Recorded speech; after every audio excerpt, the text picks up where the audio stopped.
to Kinks and Beats Daily. I am your host, Tony Fry. Thank you for listening. I think we have a lot of new listeners in the last week or two, and I welcome you to the podcast. I hope you're enjoying it. It's only going to get better. Every week I think that was the best week of shows we've had. So I look forward to having you stick along for the ride. I did the math last week as I was setting up our database at herohabit.com with all the episodes we had separated by album. And based on that list, if nobody releases anything new, I have about 5 years worth of podcasts ahead of me. So buckle up. Today we are talking about a Dave Davies solo record. We haven't done one of those in a while. It's called Imagination's Real.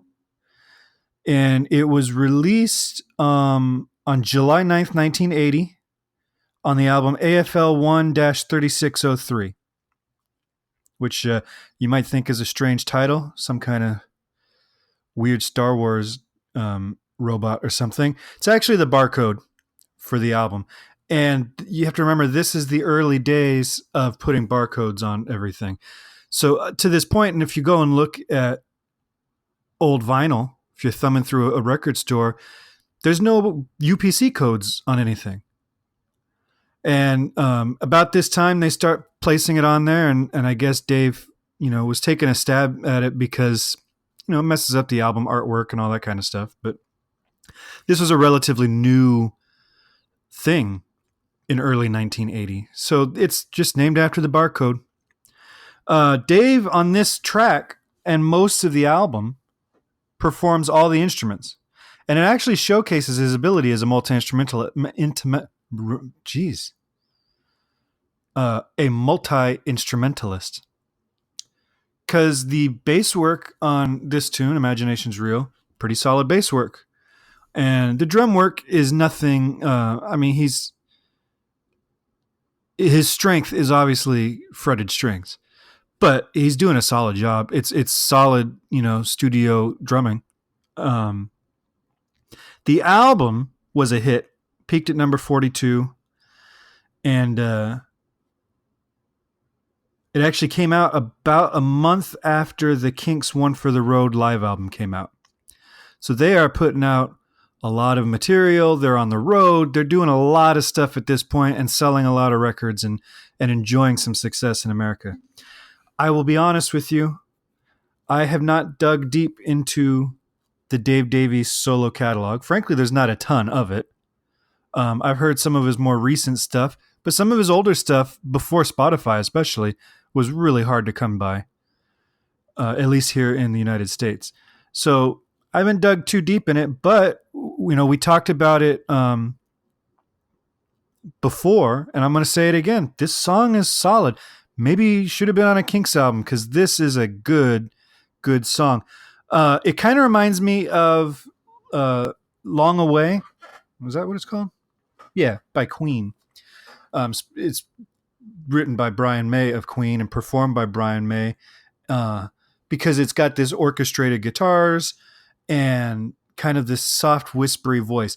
For my money, Dave Davies, his voice is best suited for songs like this, when he's kind of in his mid-range or whispery falsetto, and he kind of covers both of them on this tune. His voice this is some of the best singing I've ever heard him do.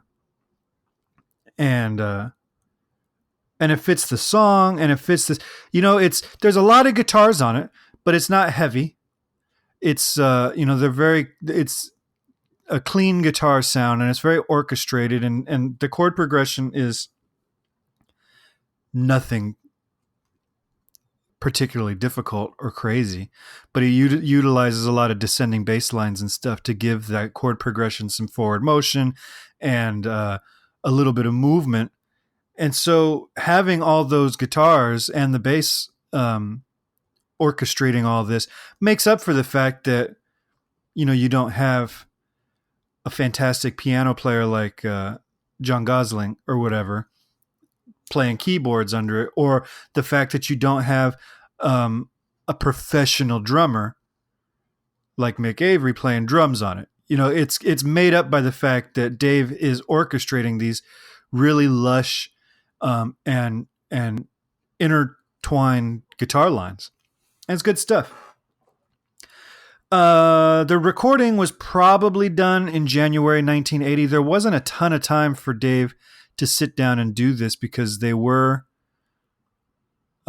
recording a Kinks album and then on the road and all that stuff. So there's very little time for him to do this through 1980. So early 1980, January, February is probably when it was done. It recorded at Conch, but because he's the only musician on the album, I would imagine he just drops in and out whenever he has the free time and just lays it all down. It was released as a single, backed with Wild Man, on September 5th, 1980. And then it was performed live by the Kinks. I don't know when the first live performance was. The earliest I could find was September 25th, 1980. They did this live, which was just, a couple months after it premiered, it was released. They were on tour in America a lot with John Cougar on this tour. And this was on their set list at some point.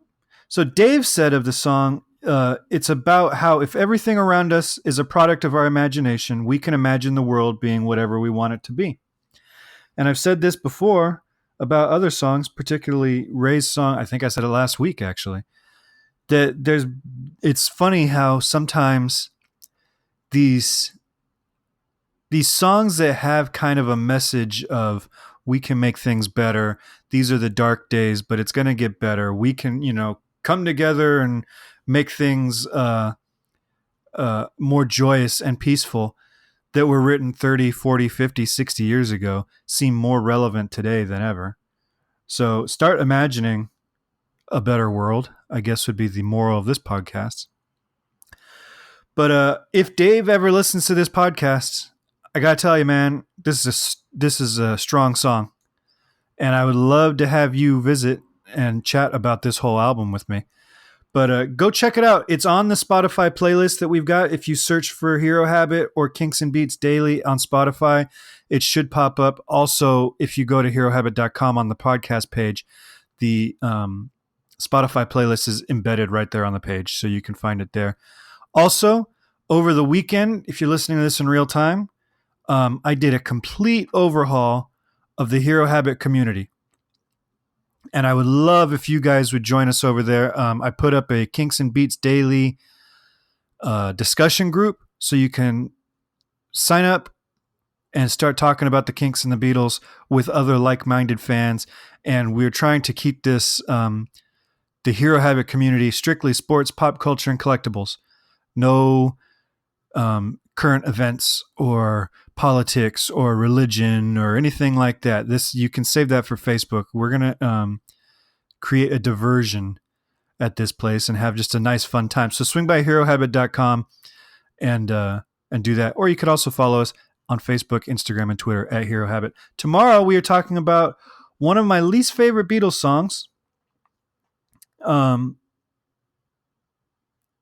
that I wish they would have released a different recording of. So come back with me tomorrow. Again, subscribe on iTunes, leave me a rating and review, and I will talk to you then.